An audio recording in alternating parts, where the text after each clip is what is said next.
Hello everyone. आज हम करेंगे हमारा next chapter regional kingdoms part 1।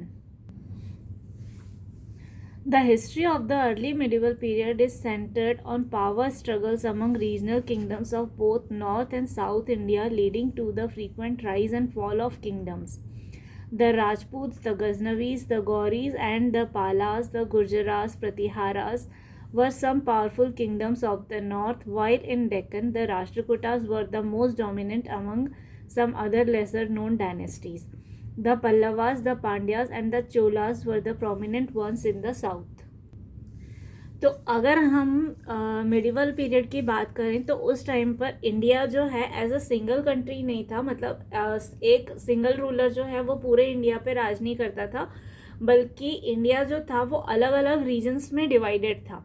और उन अलग अलग रीजन्स में जो है अलग अलग राजा राज करते थे और वहाँ पर हमेशा पावर की लड़ाई चलती रहती थी. कभी कोई राजा एक राजा पे हमला करता, उसके राज को अपने राज में मिला लेता, फिर कोई दूसरा राजा उस राजा पे हमला करके उसको अपने राज में मिला लेता. तो इस तरह से ये पावर जो है ये कम ज़्यादा होती रहती थी, राज्य छोटे बड़े होते रहते थे. तो उसको बोला जाता था rise and fall of kingdoms. जो जीत जाता था उसका राइज होता था और जो हार जाता था उसका होता था फॉल ऑफ किंगडम्स. तो इंडिया को जो है हम 3 पार्ट्स में डिवाइड कर सकते हैं मिडिवल पीरियड के ये रीजनल किंगडम्स को समझने के लिए. एक है नॉर्थ इंडिया, दूसरा है साउथ इंडिया और तीसरा है डेक्कन. तो अगर हम नॉर्थ इंडिया की बात करें तो वहाँ पर जिन डायनेस्टीज ने राज किया वो थे राजपूत, गजनवीज, गौरीस, पालास, गुर्जरास, प्रतिहारास. ये सब जो हैं ये कुछ पावरफुल किंगडम्स थे नॉर्थ के. और अगर डेक्कन की बात करें तो डेक्कन में ज़्यादातर राज किया राष्ट्रकूटास ने. कुछ कुछ डायनेस्टीज बीच बीच में आई, लेकिन राष्ट्रकूटास जो थे वो सबसे पावरफुल थे. और अगर हम साउथ इंडिया की बात करें तो साउथ इंडिया में जिन डायनेस्टीज ने राज किया वो थे पल्लवास, पांड्यास और चोलास. तो अब हम नॉर्थ इंडिया के रीजनल रूलर्स के बारे में पढ़ते हैं. तो द नॉर्थ इंडिया में जो सबसे पहले पावरफुल रूलर्स थे वो थे Rajputs. The word Rajput has been derived from a Sanskrit word rajputra which means the son of a king. The Rajputs claim that they are the descendants of the Kshatriyas, warrior class of Vedic times. They are generally considered to be divided into 3 primary vansh. Suryavanshi denotes descent from the solar deity Surya. Chandravanshi from the lunar deity Chandra and Agnivanshi from the fire deity Agni. अब जो ये word Rajput है ये संस्कृत से derive हुआ है. संस्कृत में एक वर्ड होता है राजपुत्र जिसका मतलब होता है सन ऑफ द किंग, मतलब राजा का बेटा. तो उससे डिराइव हुआ है राजपूत. और राजपूत जो हैं वो ये क्लेम करते हैं कि वो क्षत्रियास के डिसेंडेंट्स हैं. और क्षत्रियास कौन से? वैदिक टाइम्स के क्षत्रियास. मतलब जो वैदिक टाइम्स में जो क्षत्रियास होते थे. क्षत्रियास मतलब ऐसा क्लान जो कि फाइट करता है अपनी मातृभूमि की रक्षा के लिए, अपने देश को बचाने के लिए, अपने लोगों को बचाने के लिए. जो वॉरियर्स होते हैं, जो फाइट करते हैं, उनको बोला जाता है क्षत्रियास. और राजपूत जो हैं, राजपूत डायनेस्टी को 3 वंश में डिवाइड किया गया है. सूर्यवंशी, चंद्रवंशी और अग्निवंशी. सूर्यवंशी मतलब जो सूर्य देवता के डिसेंडेंट्स है. और चंद्रवंशी मतलब जो चंद्र देवता के डिसेंट्स हैं. और जो अग्निवंशी हैं वो अग्नि देवता के डिसेंट्स मतलब कि वंशज है. जो चंद्रवंशी है वो चंद्र देवता के वंशज हैं, जो अग्निवंशी हैं वो अग्नि देवता के वंशज हैं, और जो सूर्यवंशी हैं वो सूर्य देवता के वंशज हैं. हमारे वैदिक एज में सूर्य, चंद्र, अग्नि, वायु इन सबको देवता माना गया है. तो इनके जो वंशज हैं वो हैं सूर्यवंशी, चंद्रवंशी और अग्निवंशी. वंशज मतलब जो उनकी फैमिली को बिलोंग करते हैं. The following are some of the important Rajput clans that reign during the period. अब कौन कौन से राजपूत वंश थे जिन्होंने इस टाइम पीरियड में शासन किया था? तो उसमें थे Tomars of Delhi. The Tomars rose to power in the 8th century. They founded the city of Delhi. They were small rulers of parts of Delhi and Haryana. They were later defeated by the Chauhans. Anangpal was the most important Tomar ruler. अब अगर हम तोमर्स की बात करें तो तोमर्स का शासन start हुआ 8th सेंचुरी से. उन्होंने दिल्ली की स्थापना की थी. मतलब जो दिल्ली एज अ सिटी आज हम देखते हैं उसकी स्थापना जो है वो तोमर्स ने की थी और उस टाइम पर उसका नाम था दिल्ली का. और जो तोमर्स थे वो दिल्ली और हरियाणा के कुछ पार्ट्स पर राज करते थे और फिर बाद में उनको चौहान्स ने हराया था. और तोमर डायनेस्टी के अगर हम पावरफुल किंग्स की बात करें तो उसमें सबसे इम्पोर्टेंट नाम आता है अनंगपाल. तो किंग अनंगपाल जो थे वो मोस्ट इम्पोर्टेंट रूलर थे तोमर डायनेस्टी के. Chauhans. The Chauhans are also called Chahamanas dominated the areas of Delhi and Ajmer. The most important Chauhan ruler was Prithviraj Chauhan. It was during his rule the Muhammad Ghori attacked India. अब अगर हम चौहान्स की बात करें तो चौहान्स को चहमनास भी बोला जाता था और उन्होंने शासन किया था दिल्ली और अजमेर के ऊपर. और इसके जो मोस्ट इम्पॉर्टेंट रूलर थे वो थे पृथ्वीराज चौहान जो कि 1179 से लेकर 1192 तक उनका शासन था. और उन्हीं के टाइम पीरियड में वो हुआ था जब मोहम्मद गौरी ने इंडिया पर अटैक किया था बहुत बार. Solankis of Gujarat. The Solankis ruled in the region of Kathiawar and its surrounding areas. They were also known as the Chalukyas of Gujarat. They build the Dilwara temples at Mount Abu and the sun temple at Modhera Gujarat. Solanki जो थे उन्होंने काठियावाड़ और उसके आसपास के एरिया के ऊपर राज किया था और उनको गुजरात का चालुक्य भी बोला जाता था. माउंट आबू में जो दिलवारा टेम्पल है वो सोलंकीज ने बनवाया था और जो सन टेम्पल है मोधेरा में वो भी सोलंकीज ने बनवाया था. Paramaras of Malwa. Bhoj Parmara was a powerful ruler. His capital was Dhar. The Parmara built the Udaysar temple at Udaipur. तो परमारा डायनेस्टी की अगर बात करें तो वो उन्होंने मालवा रीजन पर शासन किया. जो भोज परमारा थे वो उनके पावरफुल रूलर थे. उनकी कैपिटल जो है वो धार में थी और परमारास जो थे उन्होंने उदयपुर का उदयसर टेम्पल बनवाया था. Garhwals of Kannauj. The Garhwals ruled the region around Kannauj. Muhammad Ghori defeated the Garhwal king Jayachandra in 1194. तो गढ़वालास जो थे उन्होंने कन्नौज पे शासन किया और कन्नौज के आसपास के रीजन पे शासन किया.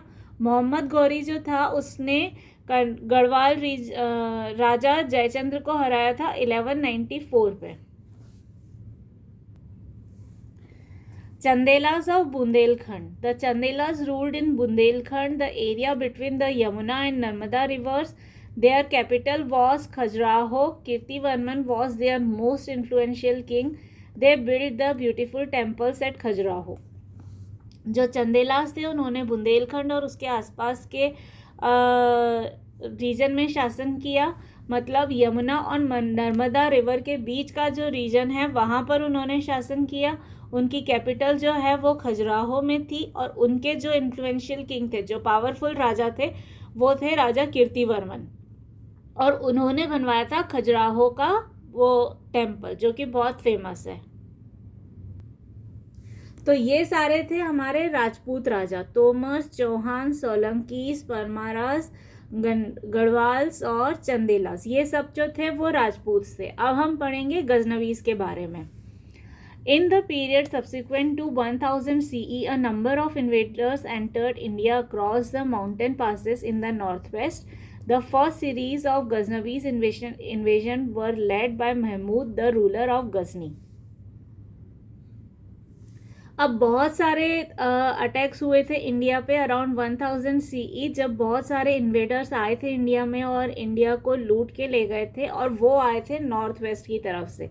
नॉर्थ वेस्ट में जो माउंटेन्स हैं उसके बीच में से वो लोग आए थे और सबसे पहला अटैक जो हुआ था वो हुआ था महमूद था गजनी का. उसको बोला जाता है महमूद गजनी भी बोला जाता है. बेसिकली गजनी प्लेस से जो रूलर था उसका नाम था महमूद, उसने आकर इंडिया के ऊपर अटैक किया था और इंडिया को बहुत लूट कर ले गया था. Mahmud was the ruler of Ghazni, now in Afghanistan. He wanted to make his small kingdom powerful by raising a large army. For this, he needed wealth. He decided to invade India for its wealthy cities. He invaded India 17 times in a span of 26 years, 1000 to 1026. The chief aim of this invasion was not to occupy India but only to raid the cities and temples which were very rich. His first raids were against the Hindushahi rulers of Punjab. He defeated Jaipal and Anandpal, getting a large tribute from them. Then he turned his attention to the rich temple towns of India. तो महमूद जो था वो basically Ghazni का राजा था. गजनी जो है वो अब अफगानिस्तान में है.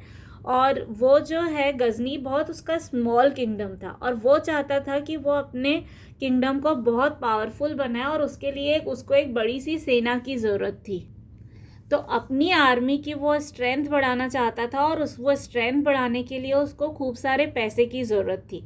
और फिर उसने ये डिसाइड किया कि वो इंडिया में इन्वेड करेगा और यहाँ की वेल्दी सिटीज़ जो हैं, जो यहाँ की रिच सिटीज़ हैं, उनको अटैक करेगा और यहाँ से वो सोना चांदी और हीरे जवाहरात लूट कर ले जाएगा, जिससे वो अपनी सेना को स्ट्रेंथन कर पाएगा, अपनी सेना को ताकतवर बना सकता है. तो उसने इंडिया के ऊपर 26 टाइम्स आक्रमण किया. 1000 से लेकर 1026 तक 26 ईयर्स में उसने 17 टाइम्स इन्वेड किया. मतलब 26 ईयर्स में उसने 17 टाइम्स आक्रमण किया. और ये जब उसने 17 बार आक्रमण किया तो उसका मकसद जो है, जो उसका एम था, वो इंडिया को हासिल करना नहीं था, इंडिया के ऊपर राज करना नहीं था. वो सिर्फ आता था, यहाँ से सिर्फ पैसा, सोना, चांदी, हीरे जवाहरात ये सब वो लूट कर ले जाता था और वापस जाके वो अपनी सेना को स्ट्रेंथन करता था. तो हमारे यहाँ की जो सिटीज़ थी वो काफ़ी प्रॉस्परस थी. टेम्पल्स जो थे वो बहुत प्रॉस्परस थे. वहाँ पर जो भगवानों की मूर्तियाँ होती थी वो सोने चांदी की होती थी. जो दरवाजे खिड़कियाँ बने होते थे वो सोने चांदी के बनते थे. और जो दीवारें होती थी कई सारे महलों की, घरों की, या मतलब रिच लोगों के घरों की, not the common people but जो रिच लोगों के घरों की दीवारें थी, या जो टेम्पल्स की वॉल्स थी, उनको डेकोरेट किया जाता था प्रीशियस स्टोन से, मतलब हीरे जवाहरात से. तो वो ना हमेशा उनको लूटना चाहता था और वो हमेशा रिच टेम्पल्स और रिच टाउन्स के ऊपर अटैक करता था. तो उसने जो पहले अटैक किए वो उसने अटैक किया हिंदू शाही रूलर्स पे पंजाब में. वहाँ पे उसने जयपाल और अनंगपाल को हराया और वहाँ से उसने बहुत सारा पैसा प्राप्त किया. और फिर उसने अपना अटेंशन जो है डाइवर्ट किया दूसरे टाउन्स और दूसरे रिच टेम्पल्स की तरफ, इंडिया के दूसरे टाउन्स और दूसरे रिच टेम्पल्स की तरफ. Places such as Kannauj and Mathura, which he raided in 1018, and Thaneshwar were laid to ruins, but it is the memory of his pillage of the Shiva temple at Somnath on the southern coast of Kathiawar in Gujarat in 1026 which was most destructive. All of Somnath's wealth was looted and even the gemstones embedded in the temple's walls were taken out. From the wealth he got from his raids in the temples in Mathura, Kannauj and Somnath, he built a fine city, mosque, library and museum in Ghazni. He died in 1030.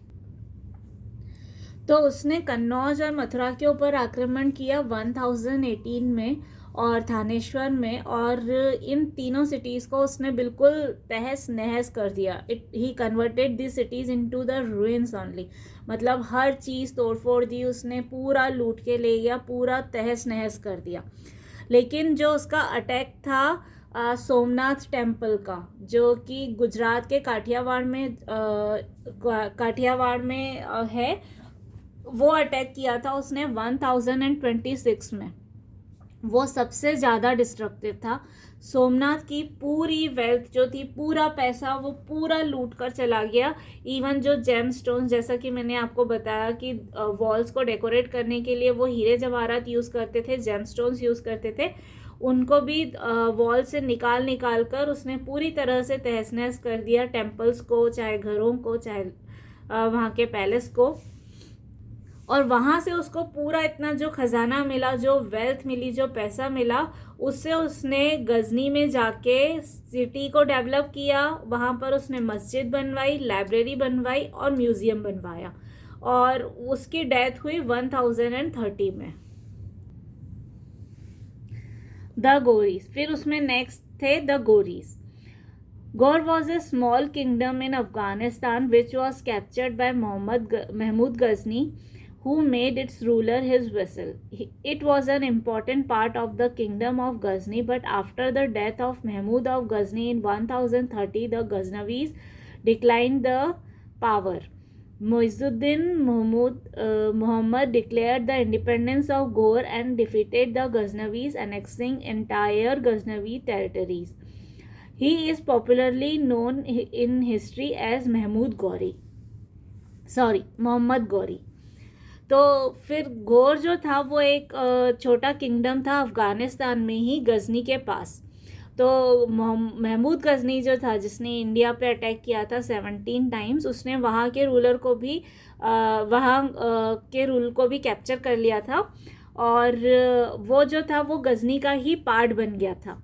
फिर जब महमूद गजनी की death हो गई 1030 में, उसके बाद गजनवीज जो हैं वो डिक्लाइन होने लगे, मतलब उनकी पावर जो है वो कम होने लगी। मतलब जो महमूद गजनी था वो ही बहुत पावरफुल था, बाद में जो गजनीज थे वो उसको संभाल नहीं पाए। तो जो घोर का मुइजुद्दीन मोहम्मद था, उसने डिक्लेयर कर दिया कि अब हम जो हैं वो गजनीज का पार्ट नहीं है, गजनी का पार्ट नहीं है, नाउ वी आर इंडिपेंडेंट। तो उसने अपने आप को इंडिपेंडेंट कर लिया और उसने पूरी गजनवी टेरिटरीज को भी अनेक्स कर लिया। और उसको हिस्ट्री में जाना जाता है मोहम्मद गौरी के नाम से। उसका ओरिजिनल नाम जो था वो मुइजुद्दीन मोहम्मद था, लेकिन हिस्ट्री में हम उसको बोलते हैं Mohammad Ghori. Muhammad Ghori. Contrary to Mahmud of Ghazni, who invaded India solely to amass wealth, Muhammad Ghori wanted to occupy India and add it to his empire. After conquering Multan in 1175, his further advance eastwards was halted when he was defeated by the ruler of Gujarat. He concluded that Punjab would be a better place to enter into North India. Some Rajput rulers did come to the aid of the ruler of Punjab, but Raja Jayachandra of Kannauj, however, stayed away. The Rajput ruler of the neighboring kingdom of Delhi and Ajmer, Prithviraj Chauhan, challenged him. Prithviraj Chauhan was later captured and all his territories were annexed by Mahmud Ghori. He took Punjab under his control in 1190. तो जैसे महमूद था गजनी का, उसका तो purpose क्या होता था कि वो सिर्फ इंडिया पे अटैक करता था उसके वेल्थ के लिए, सिर्फ वो पैसा और हीरे जवाहरात के लिए। लेकिन जो मोहम्मद गौरी था वो इंडिया पे अटैक करना चाहता था, उसको ऑक्यूपाई भी करना चाहता था। वो इंडिया की टेरिटरीज़ को अपनी टेरिटरीज़ में मिला के अपने शासन को बड़ा करना चाहता था, वो एक बड़ा एम्पायर खड़ा करना चाहता था। तो सबसे पहले 1175 में उसने मुल्तान पे अटैक किया, उसको कॉन्कर किया, दैट इज़ उसको जीत लिया। फिर उसके बाद जो है वो गुजरात की तरफ बढ़ने लगा, लेकिन जो गुजरात के रूलर्स थे वो ज़्यादा पावरफुल थे और उन्होंने उसको रोक लिया, उन्होंने उसको आगे बढ़ने नहीं दिया, दैट इज़ उन्होंने उसको हरा दिया। फिर उसके बाद उसने ये डिसाइड किया कि गुजरात से तो इंडिया में एंटर होना विल बी डिफ़िकल्ट, तो फिर उसने ये डिसाइड किया कि वो पंजाब से एंटर करेगा इंडिया में। तो फिर उसके बाद जो राजपूत रूलर्स थे, जो पंजाब के आसपास जिनका राज था, तो फिर उन्होंने ये डिसाइड किया कि वो पंजाब के राजा की हेल्प करेंगे। लेकिन जो राजा जयचंद थे कन्नौज के, उन्होंने मना कर दिया हेल्प करने से। वो इस लड़ाई का हिस्सा नहीं बनना चाहते थे, तो उन्होंने अपने आप को इससे दूर रखा। और जो नेबरिंग किंगडम था अजमेर का और दिल्ली का, वहाँ पर जो रूलर थे वो थे पृथ्वीराज चौहान। तो उन्होंने मोहम्मद गौरी को चैलेंज किया था, उससे बहुत सॉलिड फाइट हुई थी। और लास्ट में towards the end of his life, that is toward the end of Mohammad Ghori's life, उन्होंने पृथ्वीराज चौहान को कैप्चर कर लिया था। और सबसे पहले तो उन्होंने पंजाब को कंट्रोल में लिया अपने 1190 में। So this was the part 1 of our chapter Regional Kingdoms part 1. If you have any doubt or query, you can ask me in the comment box below, and if you want the links to other chapters, other parts and other subjects, you can check the description box below. Thank you everyone.